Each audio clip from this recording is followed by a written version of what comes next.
సీరియస్నెస్గా పెంచుకుంటూ ఆ తర్వాత దేవాకి సపోర్ట్గా ఉంటూ అండ్ దేవాన్ని ఓన్ చేసుకునే విధంలో మాత్రం నీ ట్రాన్స్ఫర్మేషన్ కానీ నీ characterization well design and well performed.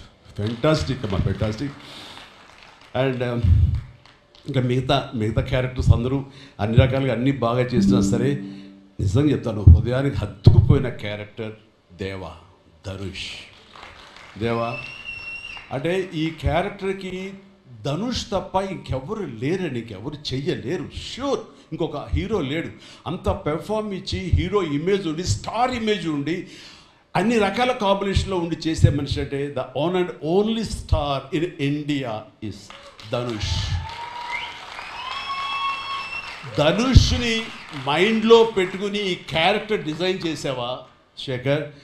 లేదు, నీ క్యారెక్టర్కి అతను అనుకోకుండా సరిపోయాడా అని అంటే నాకు లేదు. నువ్వు ధనుష్ని దృష్టిలో పెట్టుకుని ఈ క్యారెక్టర్ డిజైన్ చేసేవేమో అని అనిపిస్తుంది నాకు. ఎందుకంటే ఈయన సపోజ్ నేను చేయలేను శేఖర్, వెరీ సారీ సార్, నా ரொம்ப బిజీயாக இருக்கேன், நான் பண்ண முடியாது అని சொன்னா என்ன பண்ணுவேని?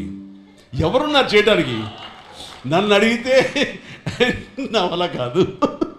నాకు వద్దని బాబు ఈ కష్టాలు ఇవి, నాకు ఇలా ఎవరు లేరు. అంత న్యాచురల్గా ఆ క్యారెక్టర్లో ఇమిడిపోయి ఆ క్యారెక్టర్ని అంత బాగా చూపించడం అనేది ధనుష్ తప్ప ఇంకెవరు లేరు. ధనుష్ నీకు బెస్ట్ యాక్టర్ అని చాలా మామూలు అయిపోయింది. మాకు ఎప్పుడైనా వస్తే వావ్ నాకు వచ్చిందో నేషనల్ బెస్ట్ యాక్టర్ అనుకోవాలి తప్ప నేను.